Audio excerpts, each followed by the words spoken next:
Welcome to Making Movies the Canadian Way. I'm Thom Ernst. You've got a great creative project that you want to get off the ground, but you forgot one thing. How are you going to finance it? Well, there are ways to fund your film or to fund your time at home to write the script. And we're going to talk to a few people who are involved with the agencies that can help you do that. Across from me, I have Christine Murphy from the OMDC, that's the Ontario Media Development Corporation. And to my right, I have Stephanie Azam from Telefilm. Hi. Thank you very much. Hi. Now, it's an interesting, I mean, it's great because we're representing the federal government, the provincial government here, sorry, provincial, federal. And one of the things that it says when the government has set up these kind of funding is that there is support from the government for these kind of projects. Now, you must have some kind of philosophy or mandate that you work by, and I'm not sure if it's one, the same, or each agency has a different one.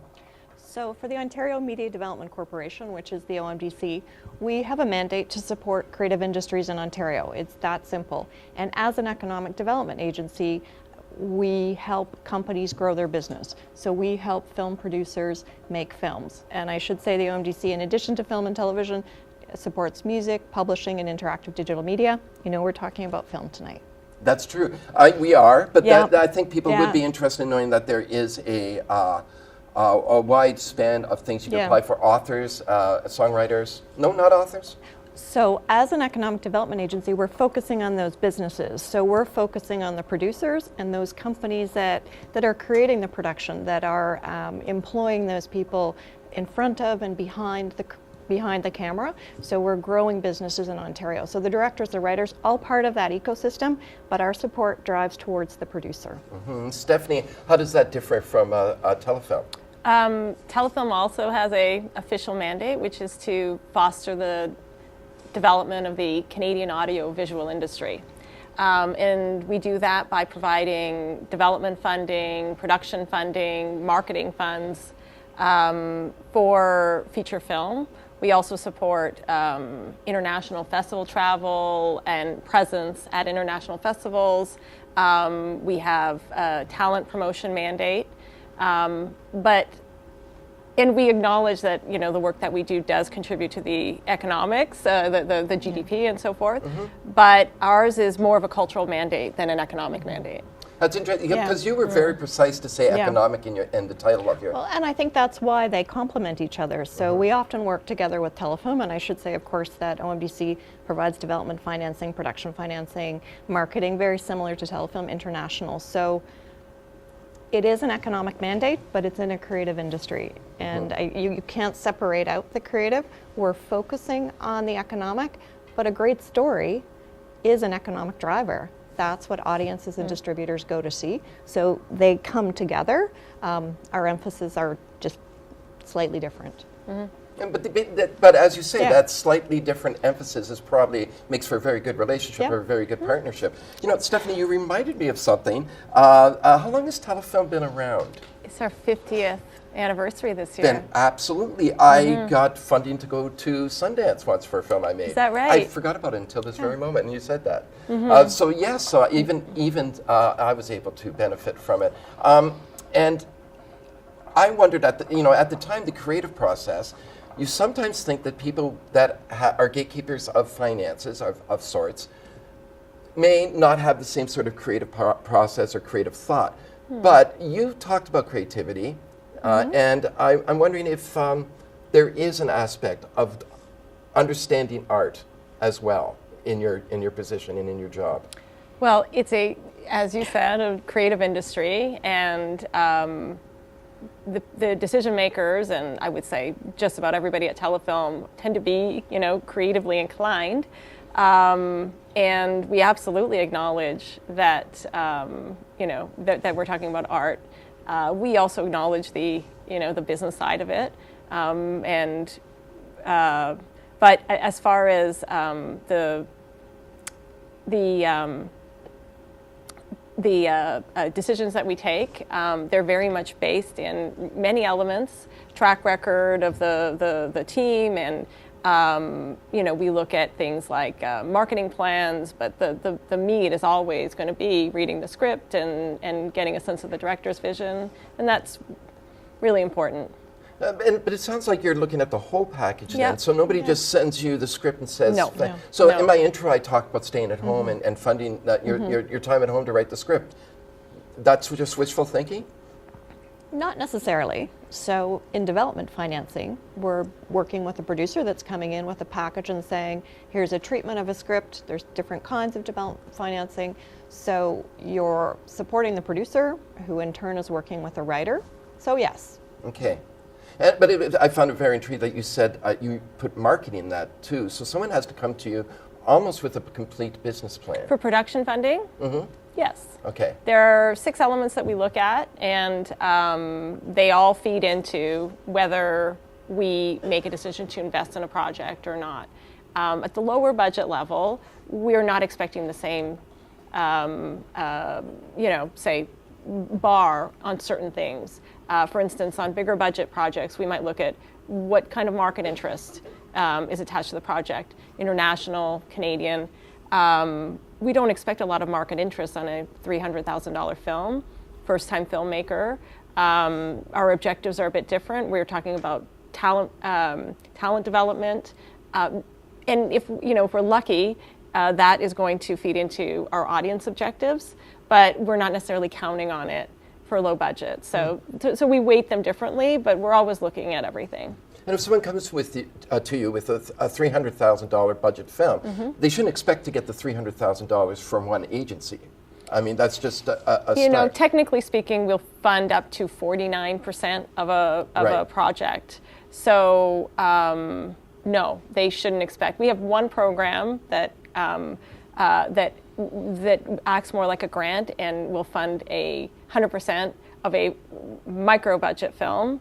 But all our other programs will require a producer to find funding in other areas, which is how OMDC and Telefilm are often finding ourselves working together. I see. So it's when I was talking about the creative aspect of it, I sensed maybe that there was, of course, we're creative. Like, why would you even ask that? I'm thinking, and incorrectly, I'm sure, almost like studios, trying to get money from studios, sending them a script.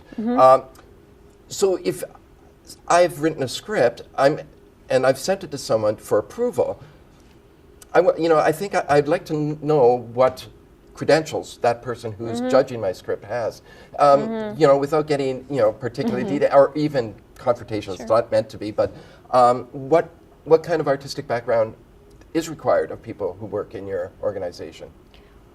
Well, in terms of OMDC, for our film financing for development and production, we actually use industry juries. Yeah. So the agency participates on that jury, but we will go out to people in the industry. We do a call for interest for people to be jurors, and we obviously take a look at who expresses interest in being a juror against the applications that are coming in and ensure there's no conflict or interest in any of the projects. And we endeavor to create a jury that has both business and creative experience, a gender balance, diversity balance, and put that together. And those jurors are assessing an application against many of the things that Stephanie talked about. It's set. So it's the track record of the production team, it's the feasibility of the project, the production budget in Ontario, because we are an economic agency, how many people are going to be employed, the background of the director, resumes, things like that. So they're all assessing against a set criteria. And obviously creative and reading the script is one of those. And when you say you have to be careful about who's on the jury because it's interest, it's a small community. I mean, that's got to be a real tough thing because I think everyone's 6 degrees of separation. I think it's small and large. Okay. I think certainly in Ontario, I would say the breadth and depth of the production industry and the talent in this province is immense. And there are people that have worked in the industry for many years and maybe aren't active producers. There are ones that come in and out. we've used jurors that don't reside in Ontario. So there's always ways that we can. I think that we can find that balance. Do you find the same thing at the? Do you do juries? We don't work No. with it. We have a Okay. few programs where we use a jury system, but for the most part, we do in-house decision making. And depending on the role of the the people on our team, some have heavy story and content expertise.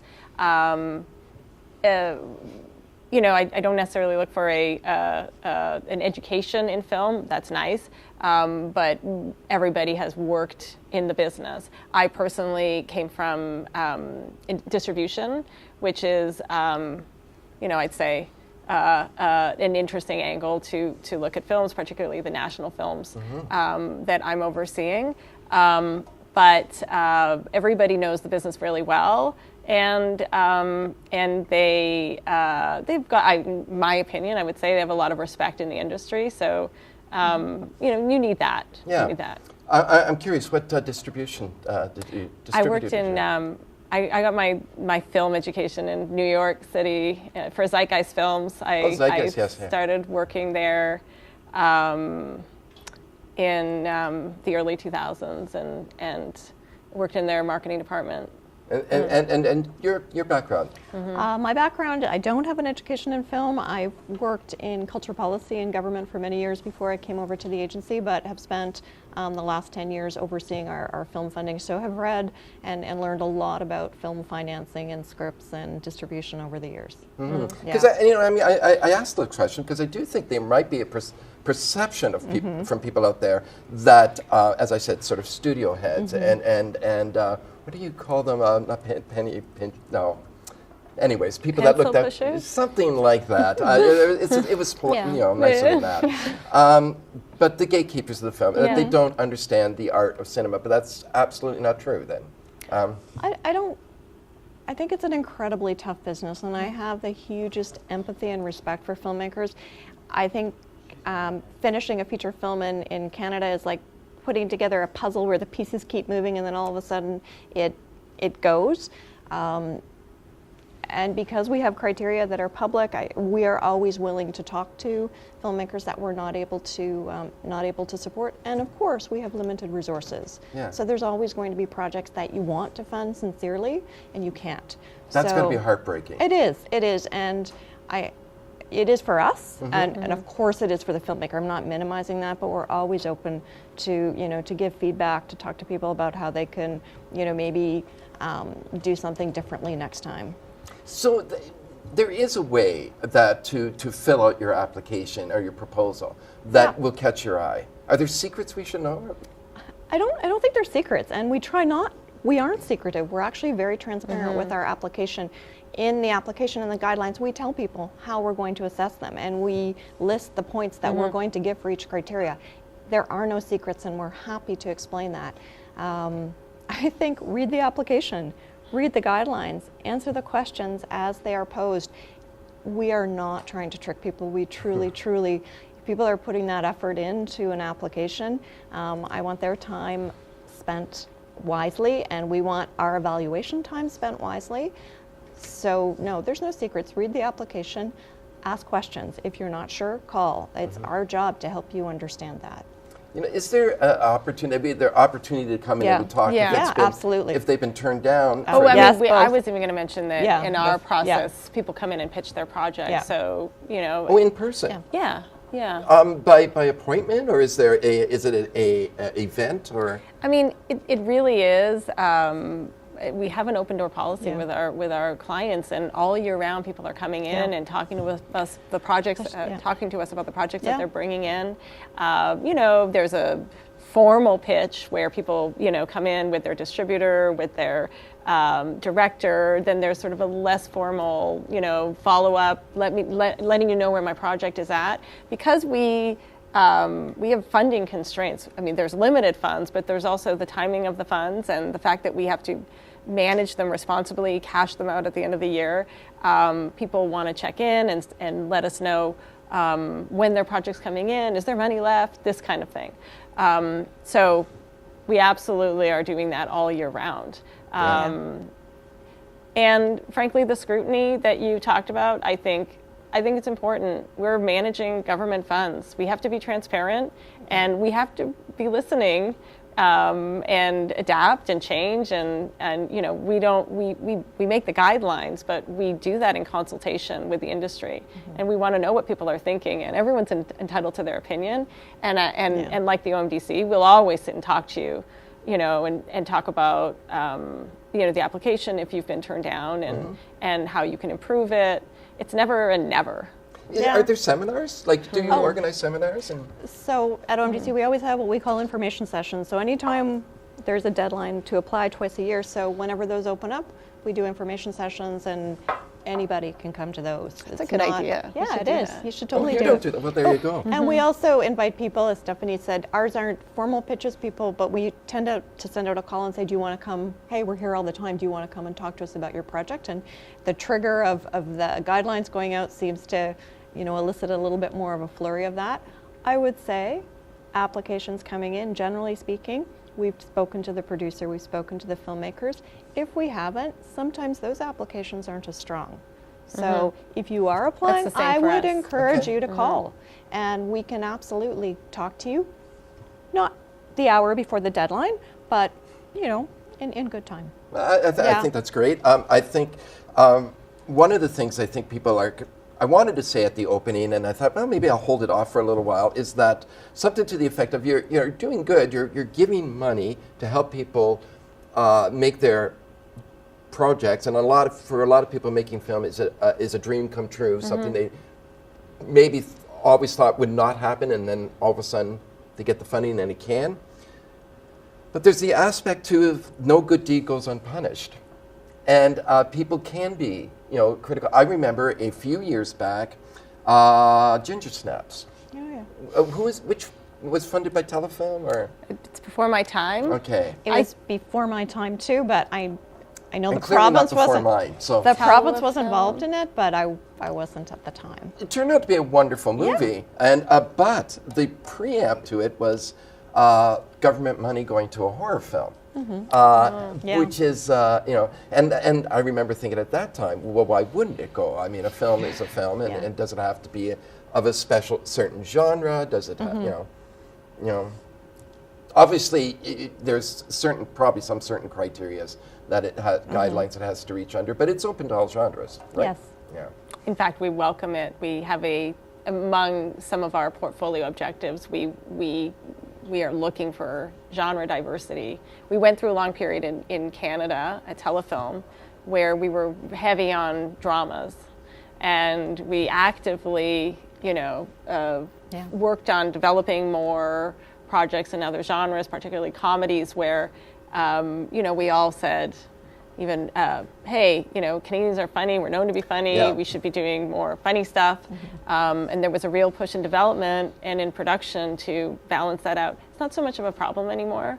I would say, I'm not looking at the portfolio at the end of the year going, wow, we're so heavy on dramas. It's still a popular genre. Well, I think Canadian film, with those who don't really know it, will immediately go to, we're so earnest. Yes. We're such earnest filmmakers going on, why isn't it funny? But there's tons of great Canadian I think things have comedies. changed. Yeah. Even, we've always had great comedies, but I Yes. think now we're thinking more in that way.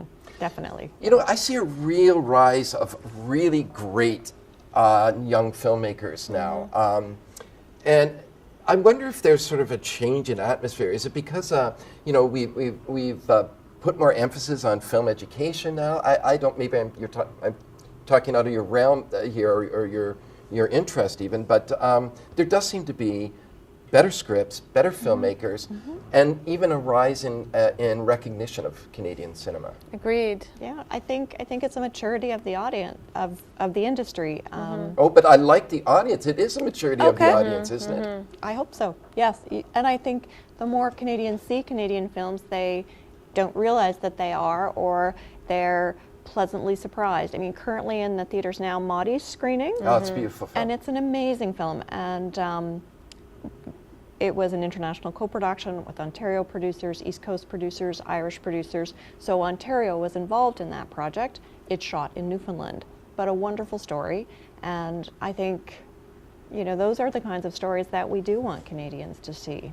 Yes, there's an earnest drama that works because it's not that earnest. It's earnest, but it's a great story. Oh, and well, wonder. if you have Sally Hawkins involved, how can it go wrong? And beautiful performances, beautiful art. Yeah. Maybe I'm biased, but And yes. it's No, truly I Canadian story. Now let's talk about the Canadian story because that has changed a great deal. Yeah. I'm thinking of Albert Shin's type of work, or Lina Rodriguez, where Canadian cinema is not necessarily about the person who grew up in Newfoundland or BC. It's never about the person who grew up in Ontario, but it could be. Yeah, but I don't think it's happened Yeah. yet. But it can be like Albert Chin. I think he took his cameras to Korea or Vietnam or something like that, and did a film there. I don't know if he was financed, but it's more international now, isn't it? Well, for sure. A lot of the financing models, like international treaty co-pros, they really do lend themselves to making more international movies and movies that eventually appeal to Canadians and people abroad. But even in Canada, I mean, if you think about who we are, the diverse stories that we're telling are coming from Canadian points of view.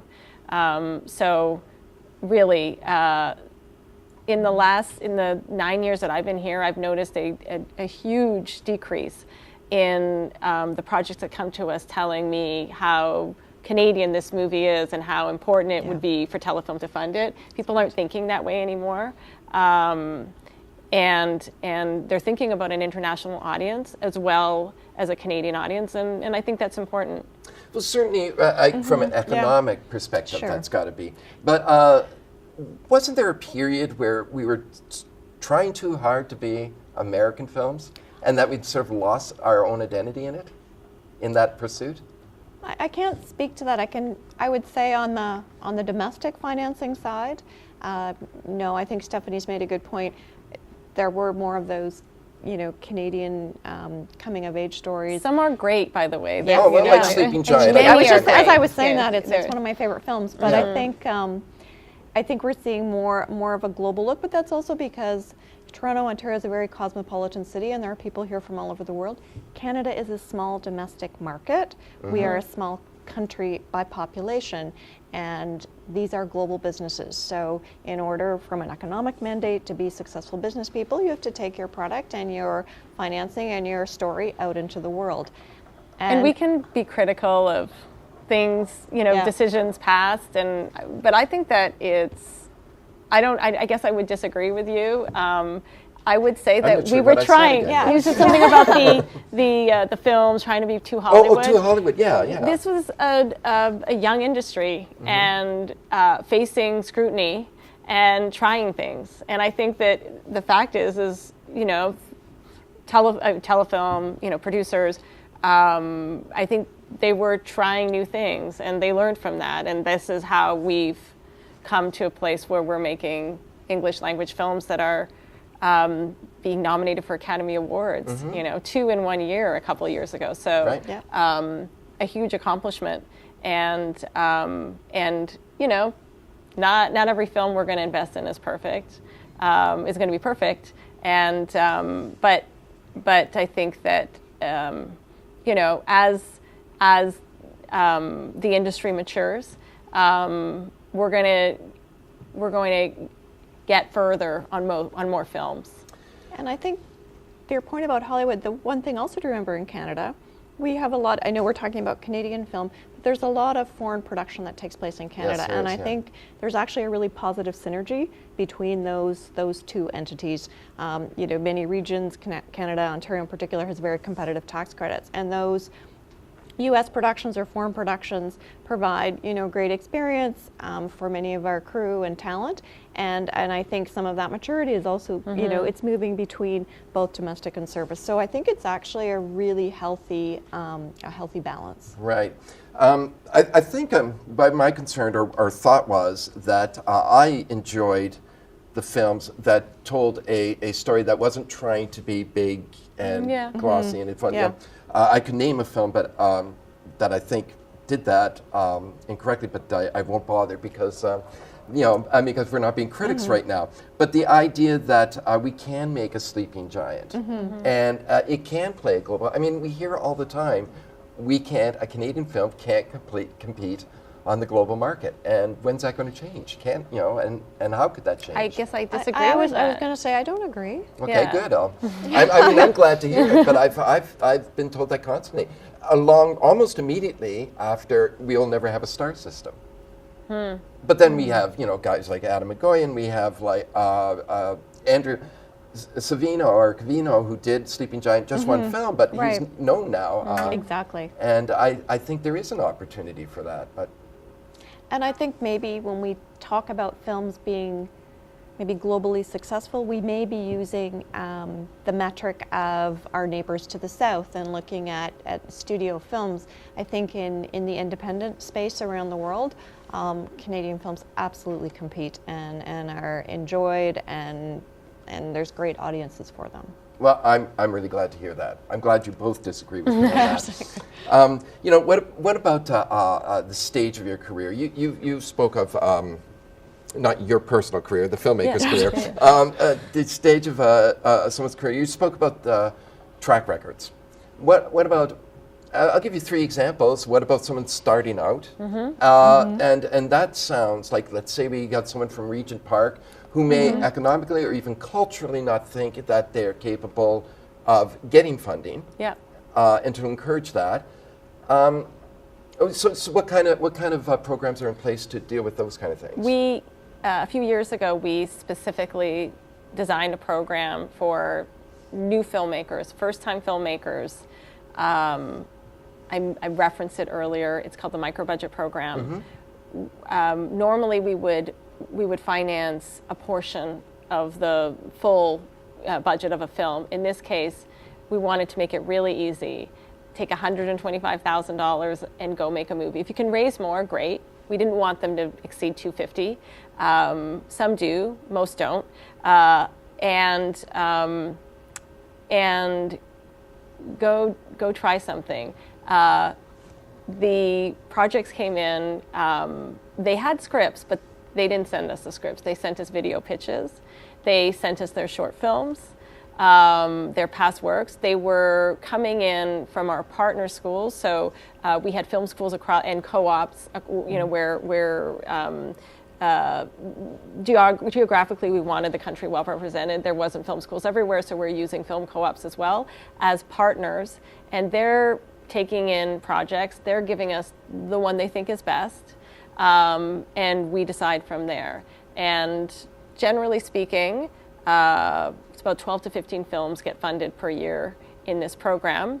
We have, it's actually a really successful program on many levels. We've had films get into Berlin, Locarno, Karlovy Vary, so critically successful. We have really good diversity. It kind of just happened, but gender diversity, cultural diversity, and what we're seeing now is some of these filmmakers, many coming back to us for their second film, where we're going to look at doing bigger budgets with them, and it's really, really exciting. Well, but if that first film doesn't quite work, and they come back for a second one and need a second shot, and sometimes we do need a second chance. Absolutely. I mean, the program is low stakes in that sense. It's not low stakes for the filmmaker. No. But the fact is, we know some will fail. I wouldn't expect them. I think it would be a real unrealistic expectation to have them all be, Cannes winners.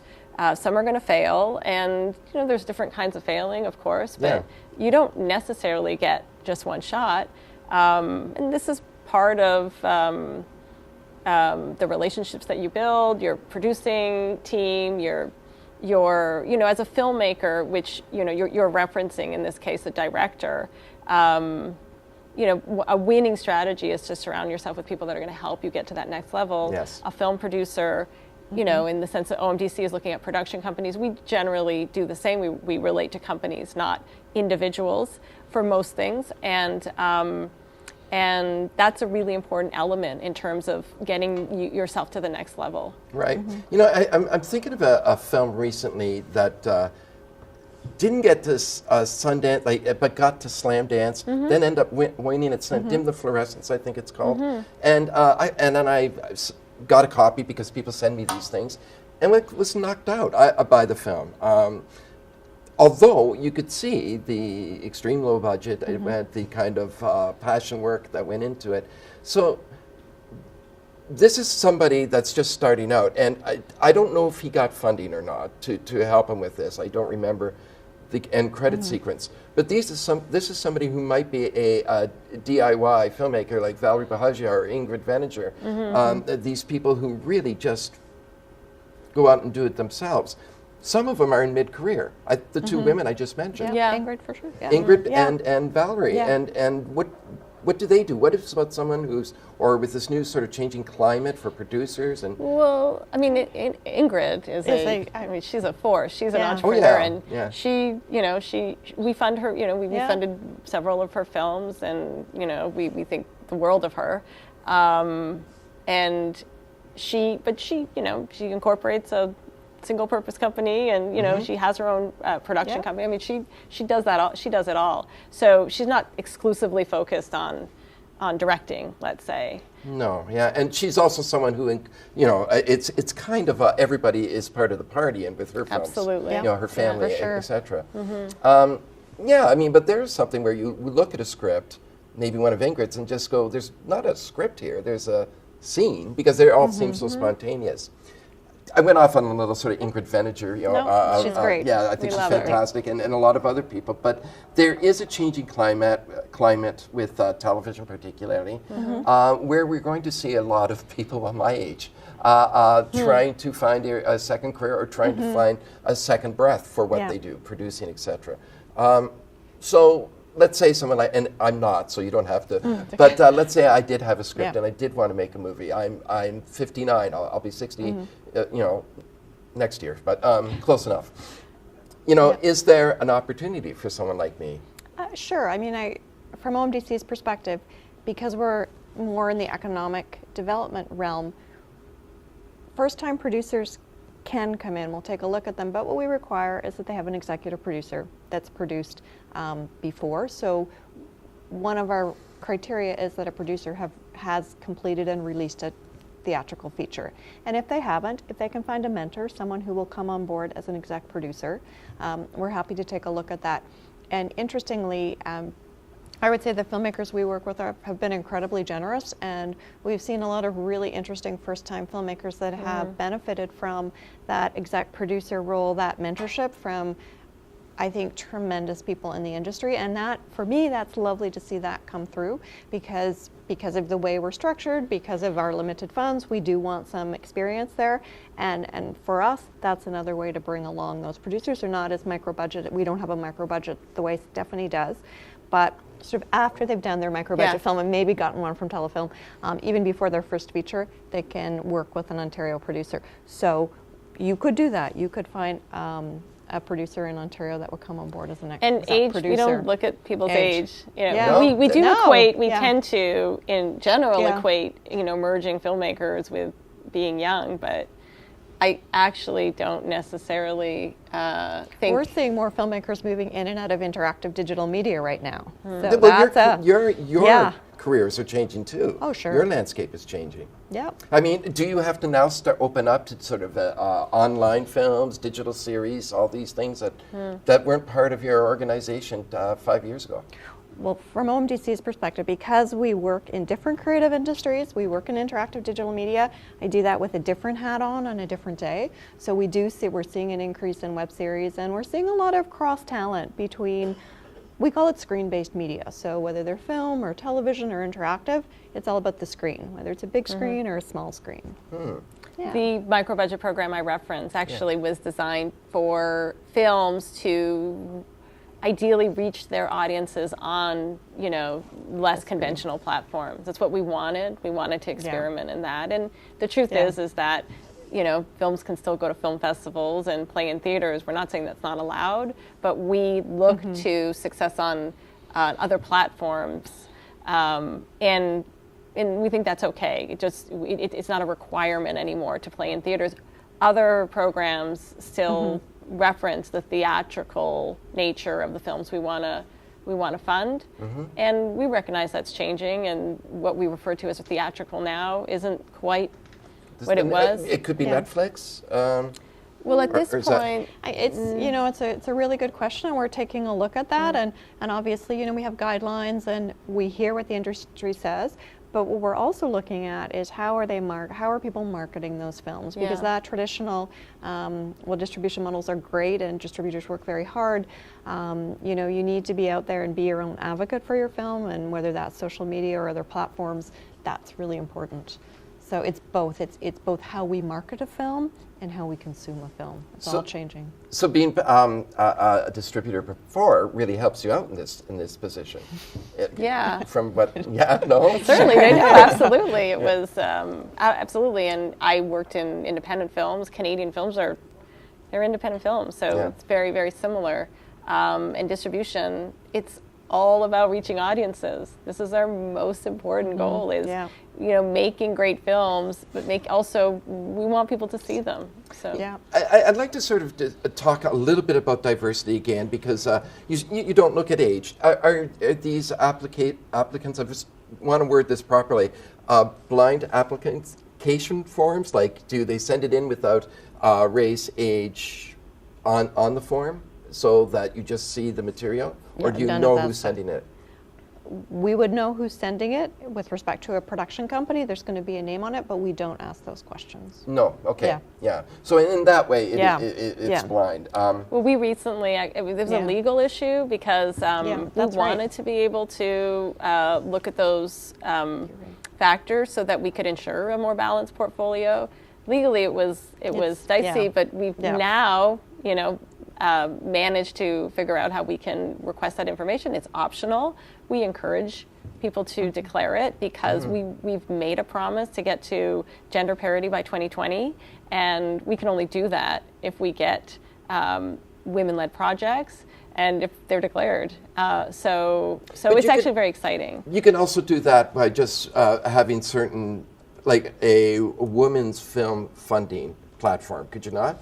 And then right away, you would know every applicant is a but you woman. still have to have people declare them legally. That's kind of boring, but I think that there's certain elements. We could do it a lot of ways. We've promised that the fund will be, we've committed to getting to gender parity by 2020. So we took a different approach, but it will get to the same goal.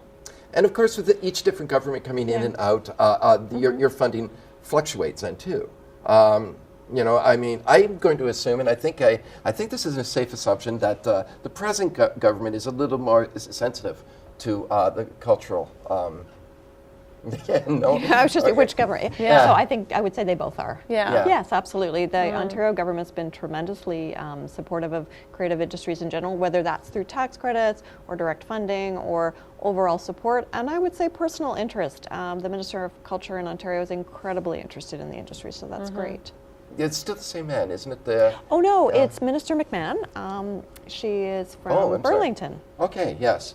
All right, I met them previous to her. Minister Coteau, Michael Coteau. Yes, Michael Coteau. And he was a big fan of film, loved film. It's a kudos to the film industry. The ministers we've had have been tremendously supportive, and Minister McMahon was just in Hamilton not too long ago on the set of Stockholm, which is an international Canadian co-production, an independent film that's being done in Ontario. Wow, that is good to know. Yeah. Any great success stories from the micro-budget films, like young, eager filmmakers that we might have heard of? Most recently, there was a film called Werewolf from Prince Edward Island that played Berlin. Ashley Mackenzie is the director, incredibly talented filmmaker, amazing film. We're very proud of that one. And it's not a horror film. It's a substance using film, isn't it? Yeah, that's right. And played at the Toronto Film Festival, I think. Yes. I'm blanking. Okay, I think sorry. it did. I think you're did, right. But, but that's good to know. Yes, that I remember hearing about that film and very good things about Very it. good things. Who do you like working with, or is that a question I shouldn't ask you because then it sounds like you might be favoring a particular? You know, it's hard. It's hard to say. I mean, I think there are a lot of talented filmmakers. I like working with a lot of them, and I'm like I said, I'm incredibly in awe of them.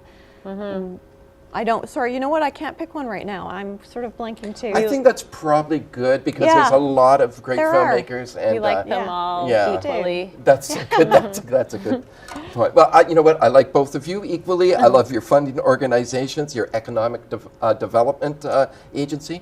Thank you so much for taking the time and braving the weather today. It's a very nasty day out there. Thank you for taking the time to join us. Thank you. Thank you. And thank you for watching. I'm Thom Ernst, and you're watching Making Movies. And I did lie about not having a script. I'll be sending it in and see what happens, and declaring my name and age. Thank you again for watching. Remember, keep making films because it is the Canadian thing to do.